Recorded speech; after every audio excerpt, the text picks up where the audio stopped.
이렇게 뜨거운 박수를 보내주시는 이 멋진 관객분들을 만나서 정말 반갑습니다. 아, 좋네요, 아주. 네. 자, EBS에서 이번에 기획했던 이 스타 강사 특강, 그죠? 네, 이 스타 강사 특강에 이렇게 불러주셔가지고 정말 영광이고요. 제가 이런 자리에 서도 되나 막 이런 생각도 듭니다. 이 시간이 좀 의미 있는 그런 시간이 되기를 좀 소망합니다. 한국사 특히 이제 역사에 대해서 전 좀 이야기를 한번 해볼까 합니다. 이야기를 한번 해볼까 하는데 여기 지금 주제가 지금 한 번의 젊음 어떻게 살 것인가라는 주제예요. 맨 처음에 사실 이 문장을 읽으면 좀 진부하잖아요, 그죠? 어디서나 들을 수 있는 어떤 그런 문구. 그런데 오늘 이 시간이 끝나시고 여러분들 이 문을 나가실 때는 이 질문에 대한 고민, 저는 사실은 이 질문에 대한 답을 여러분들이 지금 이 자리에서 얻을 거라고 생각하지 않습니다. 왜냐하면 저도 아직 못 얻고 있습니다. 그냥 고민 정도, 어떻게 살 것인가에 대한 그런 고민 정도를 여러분들이 가져나갔으면 참 좋겠다라는 그런 생각이 드는데요. 그 전에 일단 여러분들 그 수준을 좀 제가 테스트를 좀 해야 되겠습니다. 요즘 한국사 붐이 워낙 불어가지고 이 대한민국 국민들이 한국사에 대한 관심이 워낙 많으세요. 많으신 분들이 오셨을 거라 저는 믿습니다. 네, 그래서 제가 여러분 질문 3개 정도를 한번 던져볼 텐데 화이팅. 네, 자, 첫 번째 질문 던지고 출발하도록 하겠습니다. 어렵지 않아요, 여러분. 왜 이렇게 긴장해요? 네, 벌써 눈빛들이 지금 긴장하고 있는데 어렵지 않아요. 첫 번째 문제 나갑니다. 자, 제가 답을 말씀하세요 할 때 하시면 됩니다. 네, 첫 번째 문제. 역사에 대해서 질문은 아니고요. 자, 이제 문제가 나갈 겁니다. 네. 감이 좀 오는 친구들도 있고, 네, 감이 안 오는 친구들도 있고 그래요. 자, 옛날에 여러분 고려시대는 말이죠. 이 매사냥이 아주 그렇게 인기 폭발이었습니다. 요즘 그 좀 있으신 분들 같은 경우에는 이렇게 골프도 있고 좀 굉장히 그런 거 있잖아요. 옛날에는 이게 좀 이렇게 돈 좀 있으신 분들이 이 매사냥 아주 열광적이었죠. 근데 이 매가요 너무 비싸요. 무지하게 비쌉니다. 예. 그래서 그 매에다가 보시면 알겠지만 여러분들 여기 지금 하얀 깃털이 하나 있죠. 예. 거기다가 이렇게 자기 이름을 써요. 그러니까 이 매는 내 거야. 그러면 요 하얀 그 깃털에다가 최태성 거 이렇게 써놓는 거예요. 이건 내 거야, 이건 내 거야. 자, 요 하얀 깃털 이름을 적는 요 하얀 깃털의 이름은 답 얘기하지 마시고요. 제가 갈 거예요. 걱정하지 마시고요. 무엇일까요?예요. 내려가서 제가 마이크를 드릴 테니까 답변을 말씀하시면 됩니다. 세상에서 제일 무서운 게 3가지가 있대요. 위에서 떨어지는 거, 불 속으로 들어가는 거, 그리고 마이크 드릴 때 답하는 거. 자, 보세요. 자, 제가 내려가면 이렇게 눈길을 피하세요. 이게. 자, 괜찮아요. 두려워하지 마시고요. 자, 혹시 아세요? 몰라요. 모르세요? 괜찮아요. 예, 괜찮습니다. 지금 막 긴장하고 있어. 막 입에 바짝바짝 타고 있어요. 자, 혹시 답 아세요? 모르세요? 좋습니다. 아세요? 몰라요. 몰라요? 자, 여러분들의 수준이 요 정도네요. 좋습니다. 괜찮아요. 웃고 있어요. 해맑아요. 좋아요. 답 혹시 아세요? 시치미. 정답입니다. 예. 시치미예요, 시치미. 여러분들 시치미 떼지 마 그러잖아요. 이거 떼면 안 된다니까요. 이거 떼면 안 된다니까요. 제 이름이 있는데 이거 제 건데 왜 떼요 이거를. 시치미 떼지 마. 그 시치미예요. 아셨죠? 좋아요. 잘하셨어요. 자, 두 번째 질문 한번 던져보도록 하겠습니다. 자, 이름은 이제 요거 했고 두 번째. 자, 요건데요. 답을 물으시는 건데 암행어사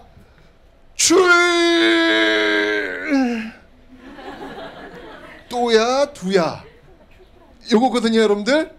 암행어사 또야 우리가 늘 쉽게 하는 거잖아요, 그죠? 자, 얼마나 좋습니까? 50% 확률 아닙니까 이건?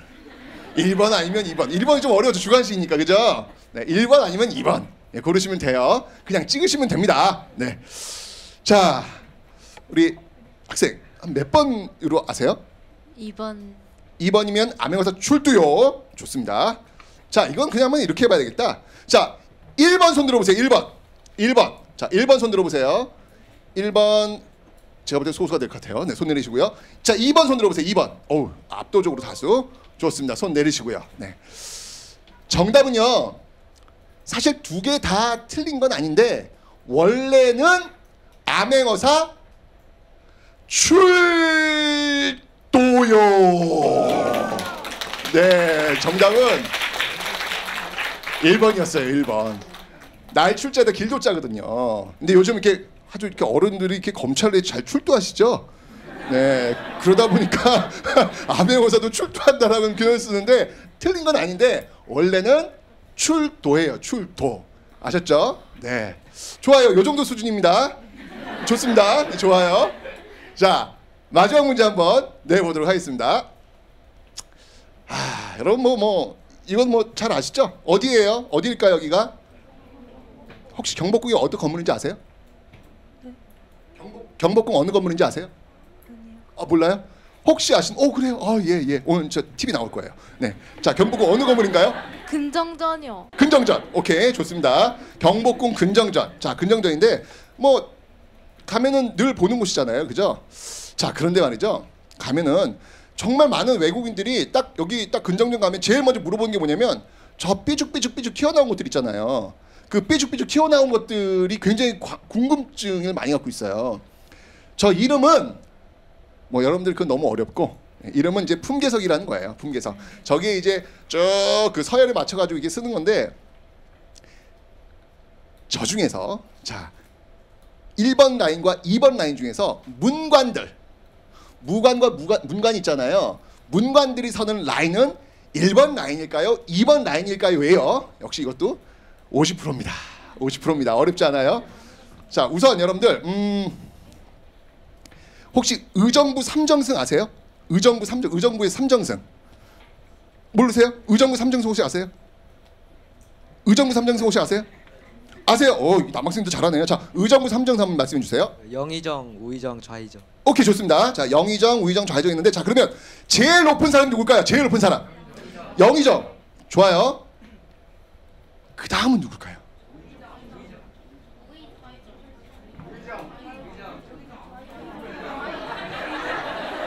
좋아요. 네. 이게 참 그러니까 우리가 이렇게 일상에서 참 아까 시치미도 그렇지만 일상에서 참 이렇게 많이 쓰는 말들인데 굉장히 또 역사로 들어가면 이렇게 고개를 갸우뚱하게 만들어요. 그죠? 조선 시대는 말이죠. 조선 시대는요. 제가 사실은 이제 이 부분은 이 문제 푸는데도 힌트예요. 조선 시대는 좌상우하예요. 왼쪽이죠. 왼쪽이 높아요. 항상 서열이 높아요. 왼쪽이 높고 오른쪽이 낮아요. 좌상우하입니다. 그러니까 영의정 다음에 당연히 좌의정이 나오는 거고 그 다음이 우의정이 나오는 거죠. 그래서 영의정, 좌의정, 우의정 이런 순서로 가는 거예요. 자, 그러면 제가 힌트를 드렸어요. 그러면 이제 어렵지 않을 거죠. 문관이 높아요? 무관이 높아요? 그렇죠. 조선시대 문관이 높겠죠. 그러면 이제 아실 겁니다. 여러분들 1번 라인인지 2번 라인인지. 자, 1번 손 들어주세요. 1번 손 들어주세요. 1번 손 들어주세요. 웅성. 네. 좋습니다. 자, 손 내려주시고요. 이번에 또 1번이 또 소수가 될 것 같네요. 자, 2번 라인 손 들어주세요. 2번이 살짝 좀 많네요. 2번이 살짝 좀 많아요. 자, 좋습니다. 2번 아까 손 들어보세요. 2번 누구였죠? 2번. 저기요. 왜 2번이에요? 저 앞에서 봤을 땐 2번이 왼쪽이니까 왜 앞에서 봐야 돼요? 저기에 왕이 계시니까. 아, 그래요? 와, 여긴 다 백성들만 왔구나. 이게 백성과 시민의 차이가 좀 다르죠. 그죠? 알아서 그냥 왕을 기준으로 그냥 잡아주시는 거예요. 네, 저는 사실은 좌상우하라 그래가지고 좌측? 그럼 좌측이니까 당연히 1번이겠네 라고 하실 줄 알았는데 알아서 기준을 자기로 안 잡으시네요. 어디 감히 왕이 계신데 어디 내가 감히 뭐 이거예요? 네. 맞습니다. 지금 정확히 말씀하셨죠? 왕이 기준 돼야죠. 왕이 딱 이렇게 앉아 있잖아요. 지금 근정지 앉아 있으면 좌 왼쪽 편에 문관들이 서는 거고 그 오른쪽 편에 무관들이 서는 거죠. 그러니까 정답은 2번이 맞습니다. 2번이 맞습니다. 혹시 세 문제를 지금 다 맞추신 분 한번 손 들어보세요. 세 문제 다 맞췄다. 한 분, 두 분, 두 분이세요. 좋습니다. 요 정도십니다. 요 정도? 오케이, 좋습니다. 자, 됐어요. 자, 몸을 한번 풀어봤고요. 좋습니다. 그러니까 기본적으로 여러분들 한국사에 대해서 조금만 더 관심을 가지면 우리 일상생활에서도 알 수 있는 것들이 너무 많아요. 너무 재미있는 것들이 많이 있습니다. 네, 이거 말고도 뭐 재미있는 질문들은 많이 있는데 오늘 한국사 퀴즈 시간이 아니기 때문에 나중에 언제 혹시 기회 되면 퀴즈로만 한번 해서 상품 딱 내걸고 한번 우리 한번 재밌게 한번 문제 풀어보는 그런 시간이 또 있겠죠. 네, 이 정도로 한번 여러분들 한번 실력 한번 테스트 해봤고요. 자, 이제 본격적으로 몸 좀 푸셨죠? 네, 몸 좀 푸셨죠? 네, 이렇게 가시면 되는 거예요. 본격적으로 한번 이야기를 한번 해보도록 하겠습니다. 한국사 어떻게 배울 것인가 모르겠습니다. 여러분들 지금 여기에 어떤 생각으로 여기로 오셨는지 잘 모르겠는데 혹시나 어떻게 하면 역사를 한국사 필수잖아요, 이제요, 그죠? 어떻게 하면 한국사를 공부해서 어떻게 하면 만점을 받을까라는 생각을 갖고 오셨다면 조금 방향은 좀 아닌 것 같아요.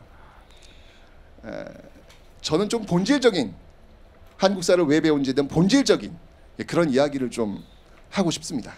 사실 그 본질적인 공부에 충실하면요 점수도 잘 나오는 겁니다. 우리 선호가 좀 바뀌다 보니까 좀 뭐가 좀 문제가 좀 있는 것 같은데, 자, 기본적으로 여러분들 이 한국사를 바라볼 때는요 크게 전근대와 근현대로 나누어서 접근을 하셔야 될 텐데, 전근대라고 하면 뭐 이제 우리는 이제 구석기 시대부터 출발해가지고 조선 후기까지를 전근대로 좀 잘라놓고, 그 다음에 이제 근현대라고 하면은 이제 개항기부터 현대까지를 쭉 근현대 역사 이렇게 이야기합니다. 근데 오늘 이 시간에 여러분들 이 전근대에 대한 이야기는 제가 나중에 소통이란 키워드를 가지고 언제 한번 더 이야기할 시간이 있을 거예요. 시간상 오늘은 근현대, 바로 이 키워드를 가지고 제가 한번 이야기를 해보도록 하겠습니다. 꿈. 저는 이 한국사 역사를 바라볼 때 이 소통과 꿈이라고 하는 이 두 개의 키워드를 가지고 좀 접근을 해 주었으면 좋겠다라는 그런 바람이 있어요. 자, 근현대의 키워드. 아까 전근대 키워드는 제가 소통이라는 키워드 말씀을 드렸습니다. 소통 한번 해보세요. 소통. 소통. 근현대는 꿈입니다. 꿈 한번 따라주세요. 꿈. 좋습니다. 자, 이 꿈에 대해서 한번 좀 이야기를 한번 해볼 거예요. 근현대를 크게 세 덩어리로 나눌 수 있습니다. 근현대를 세 덩어리로 나눌 수 있는데, 첫 번째 덩어리가 언제냐면 1876년 강화도 조약을 체결한 이후부터, 물론 뭐 시대 구분이야 뭐 학자들에 의해서 많이 달라질 수 있지만 교과서를 기준으로 한번 잘라보는 거예요. 1876년 강화도 조약부터 출발해가지고 그리고 1910년 일제강점기 들어가는 그 시점까지를 하나로 잘라가지고 우리는 개항기라고 이야기를 합니다. 1910년부터 1945년 광복되는 그 시점까지를 우리는 일제강점기라고 합니다. 그리고 1945년부터 현재까지를 잘라서 우리는 현대라고 합니다. 이렇게 개항기, 일제강점기, 그리고 현대, 이렇게 세 덩어리로 나누어서 볼 수가 있습니다. 그런데 말이죠, 이 세 덩어리를 이렇게 들여다보니까 각 시대마다 많은 사람들이 고민하고 실천하고 해결해야 되는 과제가 있더라는 겁니다. 그 과제가 무엇일까를 들여다봤더니 바로 그 과제는 그 시대 사람들이 꿈꾸었던 세상, 바로 그 꿈이 있더라는 것이죠. 그래서 과연 개항기, 일제강점기, 현대사를 살았던 많은 사람들이 가졌던 그 꿈은 무엇이었을까? 그 시대의 과제는 무엇이었을까를 먼저 그림을 여러분들 그려보면서 접근을 좀 해달라는 거예요. 1876년 강화도 조약, 1882년 이모군란, 1884년 갑신정변, 1894년 가복이요. 이렇게 연도를 외우지 말고요. 얼마나 힘들어요. 저는 그렇게 연도를 외우고 막 수행평가를 보는 막 그런 것도 있어요. 얼마나 고통스럽겠어요. 역사가 이렇게 여러분들한테 고통을 주는 그런 과목이 아니거든요. 근데 여러분들은 거의 고문 수준이더라고요. 막 외워. 82년 이렇게 막 외우고 있어. 너무 가슴이 아픈 거예요. 그런 거 말고요. 우리 그런데 접근할 때는 연도를 외우는 그런 접근법 말고 과연 그 시대 사람들이 가졌던 꿈은 무엇이었을까? 그 시대 나랑 비슷한 나이 또래에 있는 사람들은 과연 어떤 꿈을 가지고 있을까? 뭘까? 한번 물어보면서 우리가 한번 접근을 한번 해보자는 거예요. 이게 바로 우리가 늘 그렇게 많이 이야기했던 역사는 과거와 현재의 끊임없는 대화라는 거잖아요. 대화 좀 하자고요. 대화 좀 하자고요. 그냥 여러분들은 그냥 무조건 딱 벽을 쳐요. 쳐놓고 상대방은 과거의 사람들은 관심 없음. 과거의 사람들이 했던 것만 그냥 무조건 외우는 거예요. 그들하고 이야기하려고 하지 않아요. 그거 아니에요. 이야기하셔야죠. 꿈이 뭐예요? 왜 그랬어요? 그 꿈은 이루어졌나요? 이루어지기 위해서 뭘 했나요? 한번 물어보시는 거예요. 바로 그 꿈에 대해서 꿈을 갖고 한번 이 근현대사를 한번 훑어보도록 하겠습니다. 자, 아까 제가 근현대는 세 개의 덩어리가 있다라고 설명드렸죠. 개항기, 일제강점기, 현대사 세 덩어리가 있는데 그러면 각 시대마다 과제가 있을 거란 말이에요. 그 시대, 그 많은 사람들이 해결해야 될 과제는 무엇이었을까? 하나씩 한번 들여다보도록 하겠습니다. 자, 여러분들은 지금 시선이 어디에 꽂히셨나요? 엉덩이에 꽂히셨나요? 아니 솔직히 말하면 저는 엉덩이에 꽂히더라고요 이게. 이게 기본적으로 우리나라 사람들, 그러니까 우리 이게 지금 요즘 현대인들은 책을 어디서부터 어디로 봐요? 왼쪽에서 봐요? 오른쪽에서 봐요? 어디서 출발해? 책 읽을 때?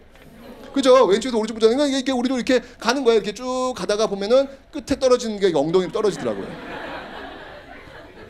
근데 여러분들 옛날 그림은 그렇게 보시면 안 돼요. 옛날 사람들은 어디서 어느 쪽으로 글씨를 읽어요?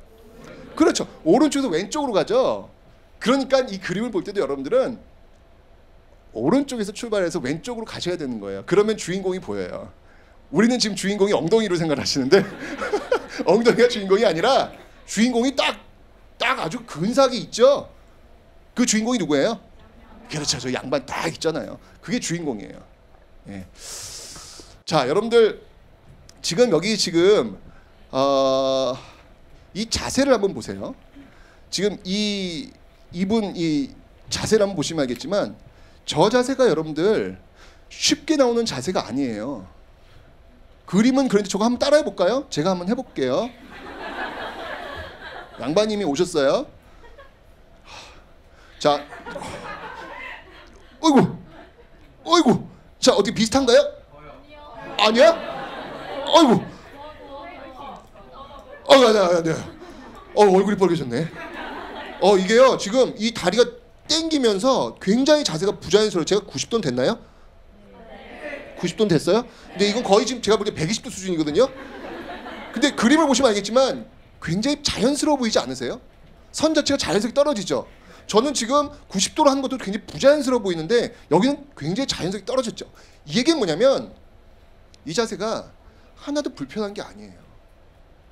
그냥 옛날 이 사람들한테는 양반 등장하면 자동으로 저 자세가 나오는 거예요. 쉬운 거죠. 뭘까요? 유전자적으로 이미 이 사람들은 그게 훈련되어 있는 거예요. 내 몸속에는 양반이 나타났을 때 90도가 아니라 120도를 꿇어야 된다라는 그런 유전자적인 훈련이 되어 있는 것이죠. 여러분들 그래서 이게 사실 힘들긴 힘들 거 아니에요. 그래서 종로에 가시면 서울 종로에 가시면 종로대로 있잖아요. 이 종로대로에 이렇게 양반들이 말 타고 다니면 이거 인사해야 되거든요. 그거 얼마나 힘들겠어요, 사실요. 그래서 이 일반 상민들이 이 종로고리 그 옆에다가 자기들끼리 다니는 골목길을 하나 만들죠. 그 골목길의 이름이 뭐냐면 피막골이에요. 피막골. 피하는 거예요. 뭘 피해요? 말. 양반들의 말을 피하는 골목. 그래서 피막골이라는 게 이렇게 만들어질 정도죠. 힘들긴 힘들었던 것 같아요. 네. 우리가 여기서 알 수 있는 건 뭐냐면 개항기의 시대적 과제로서는 바로 신분제로부터의 해방이 있구나. 그 시대는 양반, 중인, 상민, 천민이라는 이 신분제로부터의 해방이라는 그 꿈, 많은 사람들이 갖고 있는 그 꿈이 있었구나. 그 꿈을 해결하기 위해서 앞장섰던 많은 사람들의 이야기를 우리는 배우는 거예요. 그 사건들, 대표적인 사건들이 뭐냐면 그게 바로 갑신정변이고 그게 바로 동학농민운동이고 그게 바로 갑오을미 개혁이 되는 것이죠. 여러분들이 공부하는 방식인 그저 갑신정변, 14.15 개혁안 막 외우고 동학농민운동 폐정개혁안 막 외우고 갑오을미 개혁 막 외우고 그게 무슨 의미가 있겠어요? 그래서 외워서 뭐하게? 그게 아니죠. 그들의 주장을 담은, 그들의 꿈을 담은 14개조 개혁안이고 패전 개혁안이고 그리고 가볼미 개혁의 내용이 되는 것이죠. 단순히 여러분들이 시험 문제를 풀기 위한 어떤 그런 글자들이 아니라 바로 그 당시 사람들의 그 꿈, 그 당시 사람들의 그 희망을 담아 놓은 내용들을 여러분들은 바라보셔야 되는 거예요. 접근 방법이 다르다는 이야기예요.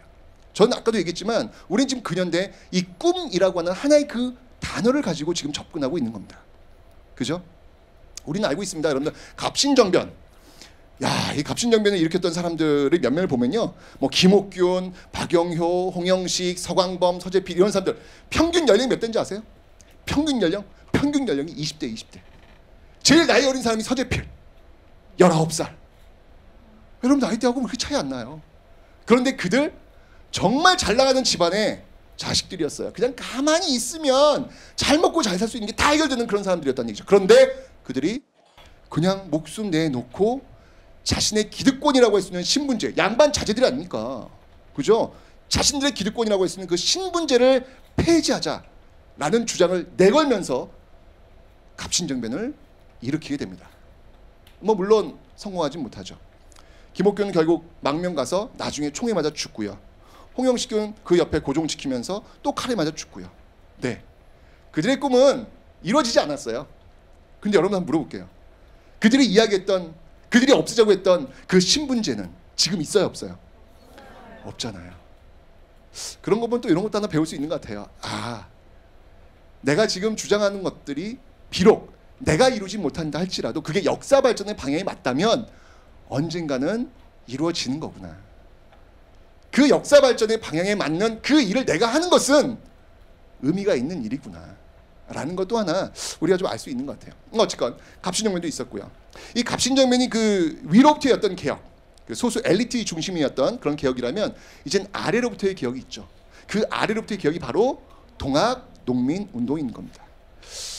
자, 이 동학농민운동 맨 마지막 전투가 그 우금치 전투라는 건데요. 우금치, 고개를 넘어야 서울로 갑니다. 고개를 넘어야 서울로 가는데 그 고개는 이미 일본 군인들이 와서 총을 다 걸어놓고 있는 상황이었죠. 여러분 한번 상상을 해보세요. 우리가 자꾸 우금치 전투, 동학농민 2차 농민운동의 우금치 전투 패배, 동학농민도 실패 시험에 나와 쭉. 그런 거 말고요.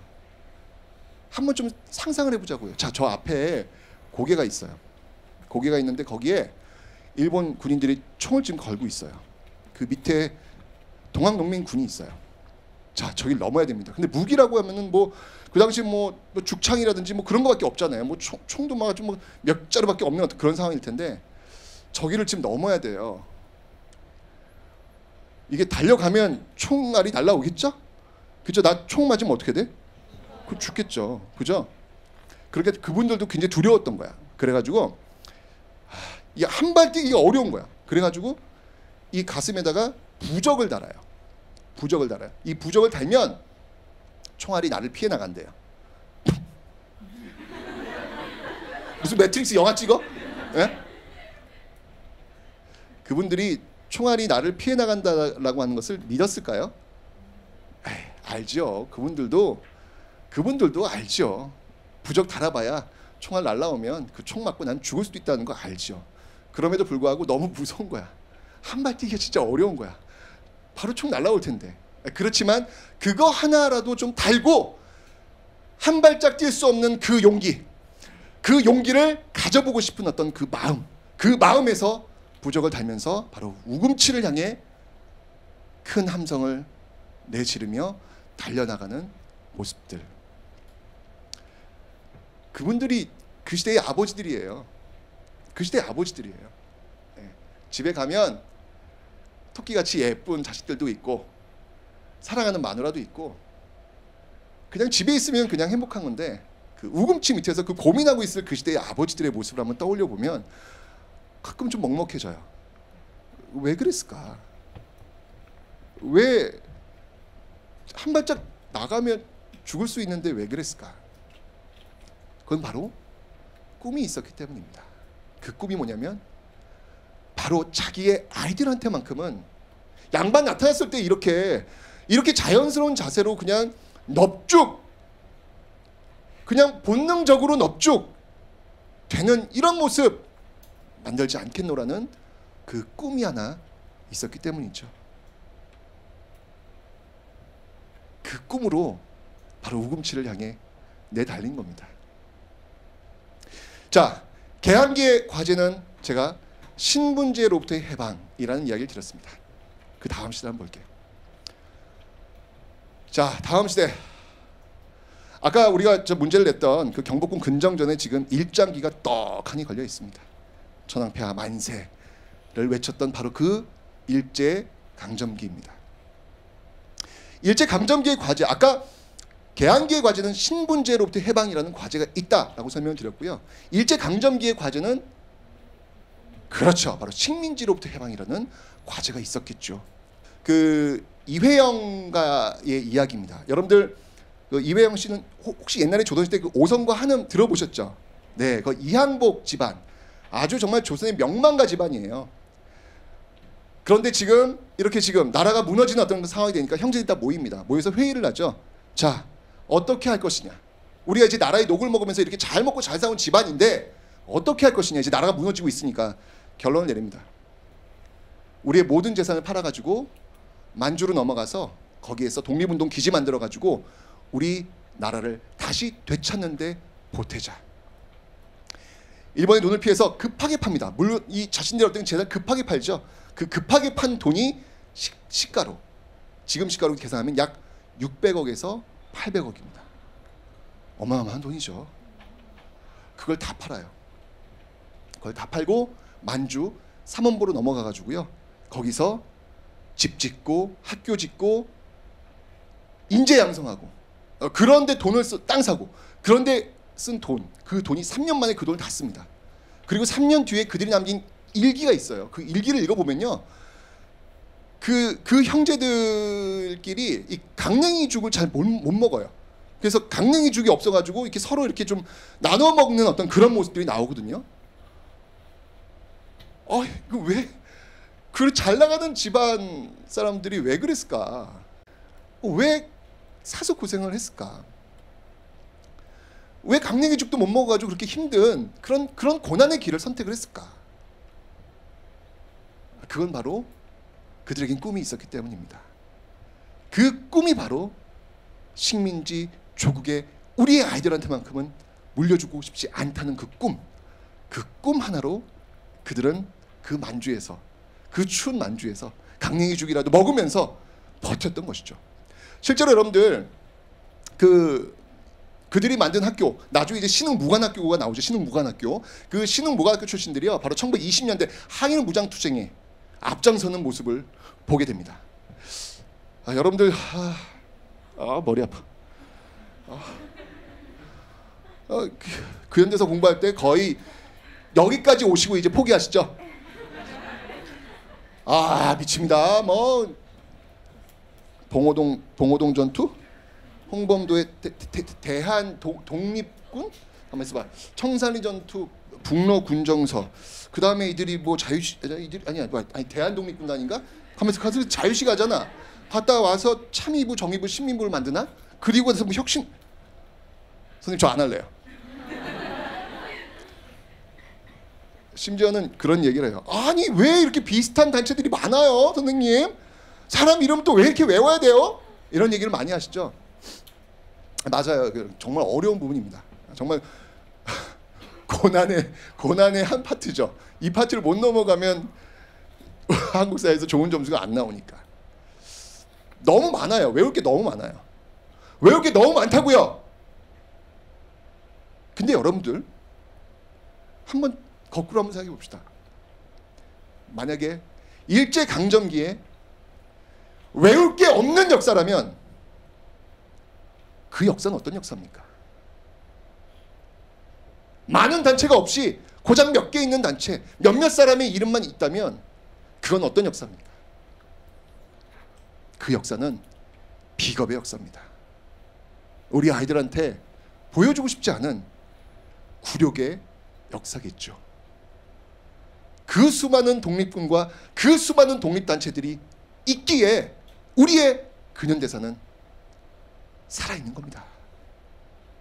조금은 여러분들이 입장을 바꿔 생각했으면 좋겠어요. 여러분들 여기 나와 있는 이 독립군들의 이동 경로, 여러분들 정말 외우기 힘들어하는 어떤 그런 부분들 맞습니다. 봉오동 전투, 청산리 전투, 대한독립군단, 자유시였다, 자유참변에서 내려온 어떤 이 모습들. 그런데 여러분들 저는 항상 여러분들 이런 이야기를 합니다. 잘 보세요. 이들의 독립군들의 이동 경로를 한번 좀 봤으면 좋겠어요. 이거 여러분들 수천 킬로예요. 그럼 우리가 외우려고 하지 말고 한번 또 상상을 해보자고요. 이 수천 킬로를 이 사람들은 낮에 다녔을까요? 아닐 겁니다. 일본 눈 피하기 위해서 밤에 다녔을 겁니다. 이분들 평지로 편하게 다녔을까요? 아닐 겁니다. 일본 눈 피하기 위해서 산악을 행군하면서 다녔을 겁니다. 낮에 다녔을까요? 아니겠죠. 밤에 주로 이동했을 겁니다. 여기가 얼마나 추운 곳입니까? 만주의 그 칼바람을 맞으면서 다녔던 이 경로가 이 화살표에 있습니다. 그렇기 때문에 여러분들 이 화살표 속에 있는 그분들의 발자국을 보셔야 돼요. 이게 그냥 화살표로 보시면 안 되고요. 이 화살표 속에 저벅 무언가를 향해서 걸어갔을 그분들의 그것을 발자국을 읽어내셔야 되는 겁니다. 그 발자국엔 여러분들 무엇이 숨겨져 있을까요? 바로 그분들의 꿈이겠죠. 꿈일 겁니다. 자기의 자식들한테만큼은 식민지 조국을 물려주지 않겠노라는 그 꿈을 담은 발자국 하나를 남기면서 앞으로 갔을 그분들의 모습을 여러분들은 잊으시면 안 되는 겁니다. 개항기의 과제가 신분제로부터 해방이었고 일제강점기의 과제가 식민지로부터 해방이라고 제가 설명을 드렸죠. 자, 이제 마지막 시대로 한번 가보도록 하겠습니다. 현대입니다. 지금 사진도 지금 나오고 있는데요. 여러분들 전쟁이 끝나고 나서 6.25 전쟁이 1953년 끝났는데 그 전쟁이 끝나고 나서 이 땅 한반도는요 정확하게 구석기 시대로 전환합니다. 엄청 많은 폭격 때문에 남아있는 거라고는 사람과 돌멩이밖에 없어요. 사람과 돌멩이밖에 없으면 그건 구석기 시대죠. 맞잖아요. 정확히 구석기 시대. 여러분들 지금 혹시 이 지구상에서 가장 못 사는 나라를 한번 떠올려 보세요. 뭐 이디오피아 뭐 이런 나라들 떠오르죠 지금? 그죠? 이때가 그랬어요. 이때 지구에 있는 많은 사람들이 세상에서 가장 못 사는 나라 떠올려 보라 라고 하면 코리아. 너무 못 살았어요. 그랬던 이곳에서 사람들이 움직입니다. 허리띠를 완전히 졸라매고요. 자식들한테만큼은 이 가난, 지긋지긋한 가난을 물려주지 않겠노라고 사람들이 움직입니다. 돈이 없어가지고 여러분들 외국에서 돈을 안 빌려줘. 못 사는 나라 누가 돈을 빌려주겠어요. 그죠? 그러니까 독일의 그 노동자들을 파견시키고 그들의 그 임금을 담보로 잡아가지고 돈을 빌려오는 그런 형식을 취하는데 그때 광부도 많이 갔고요.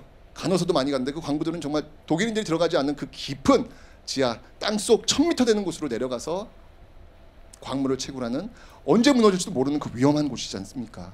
그런 일도 했고요. 간호사들은 맨 처음에 가서 시신 닦는 일부터 먼저 하죠.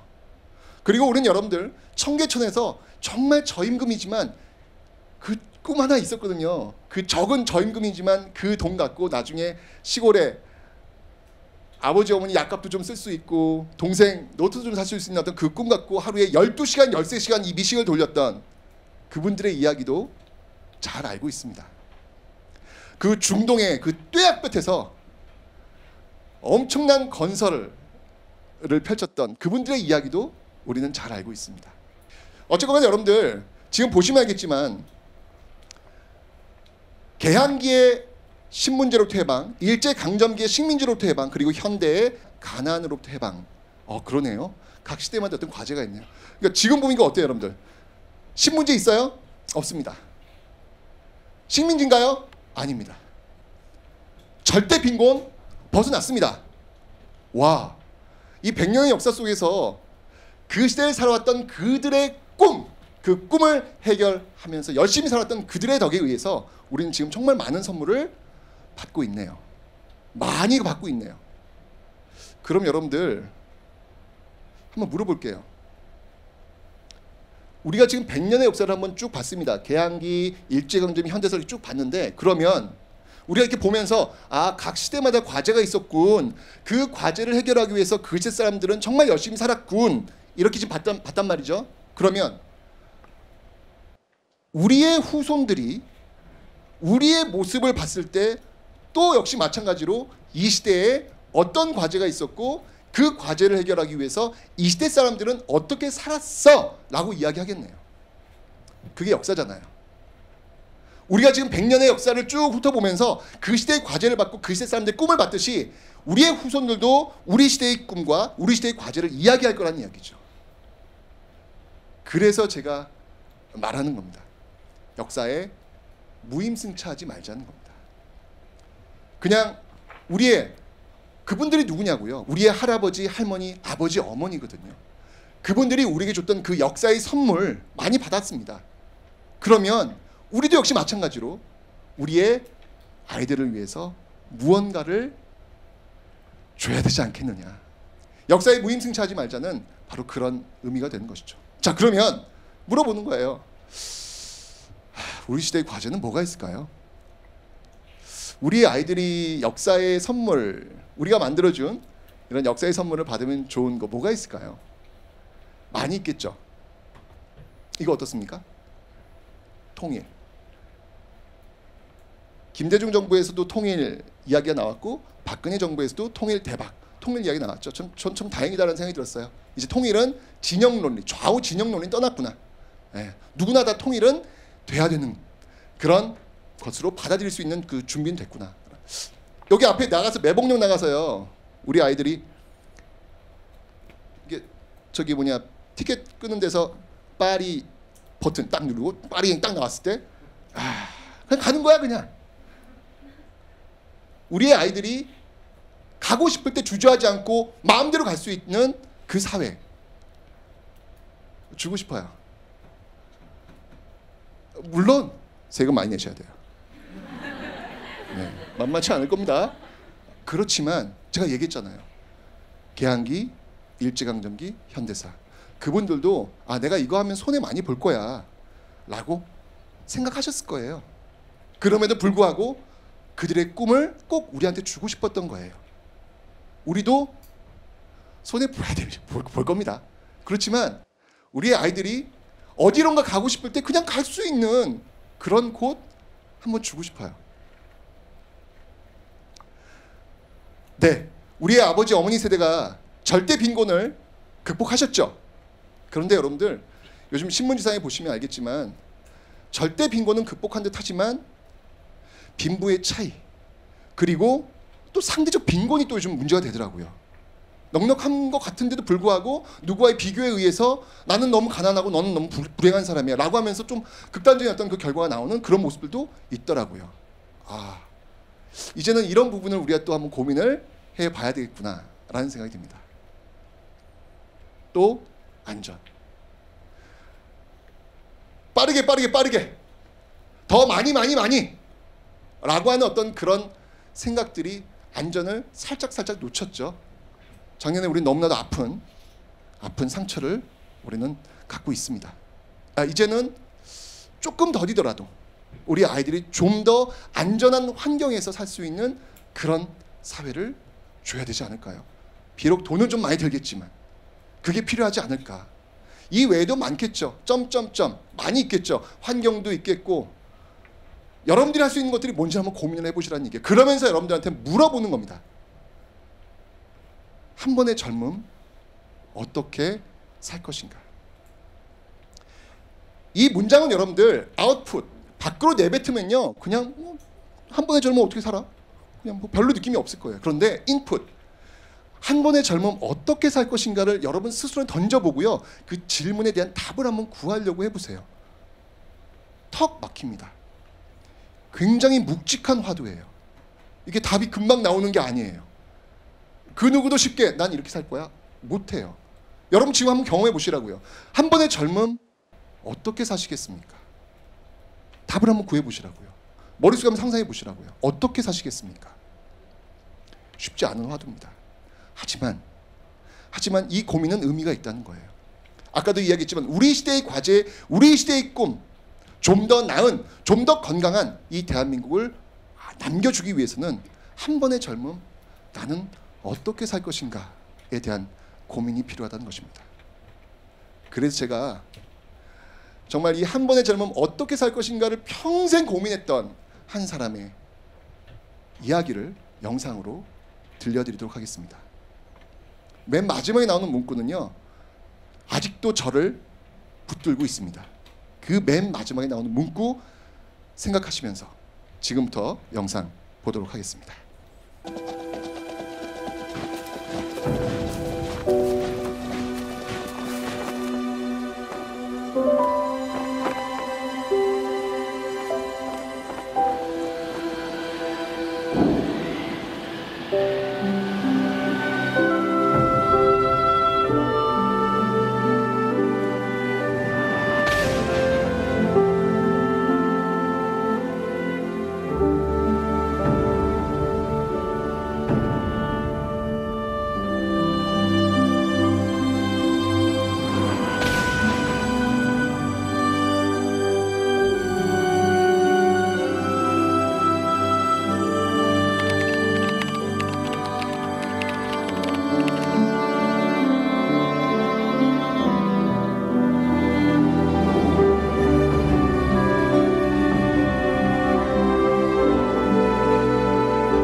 Today we took a walk up the street.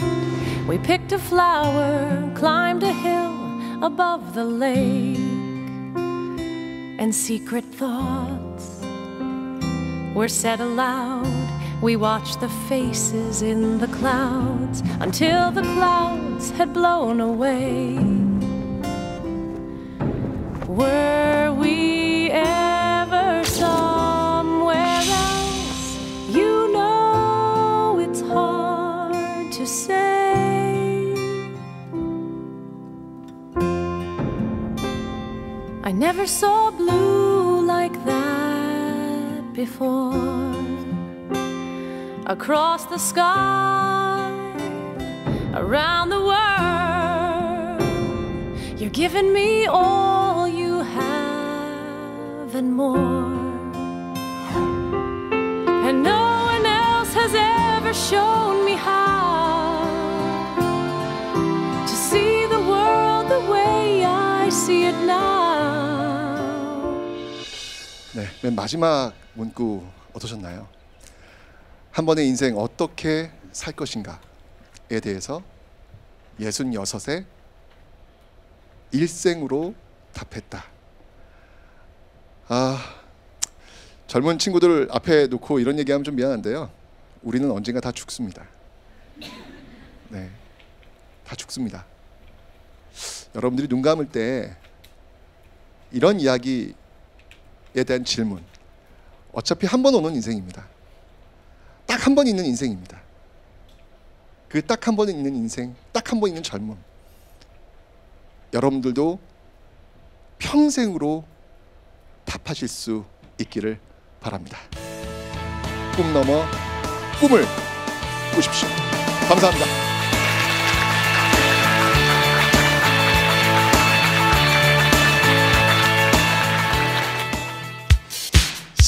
인간에게 선물을 줄 때 포장지에 싸서 준대요. 그 포장지의 이름이 시련이라는 이름의 포장지랍니다. 도망쳐서 도착한 곳에 천국은 없다.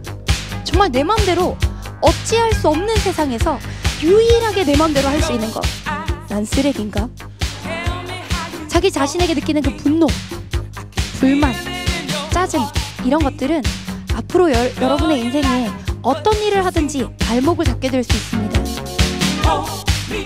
I need another story, something to get off my chest. My life gets kinda boring. Need something that I can confess. Till on my sleeves I stained red from all the truth that I've said. Come by it honestly.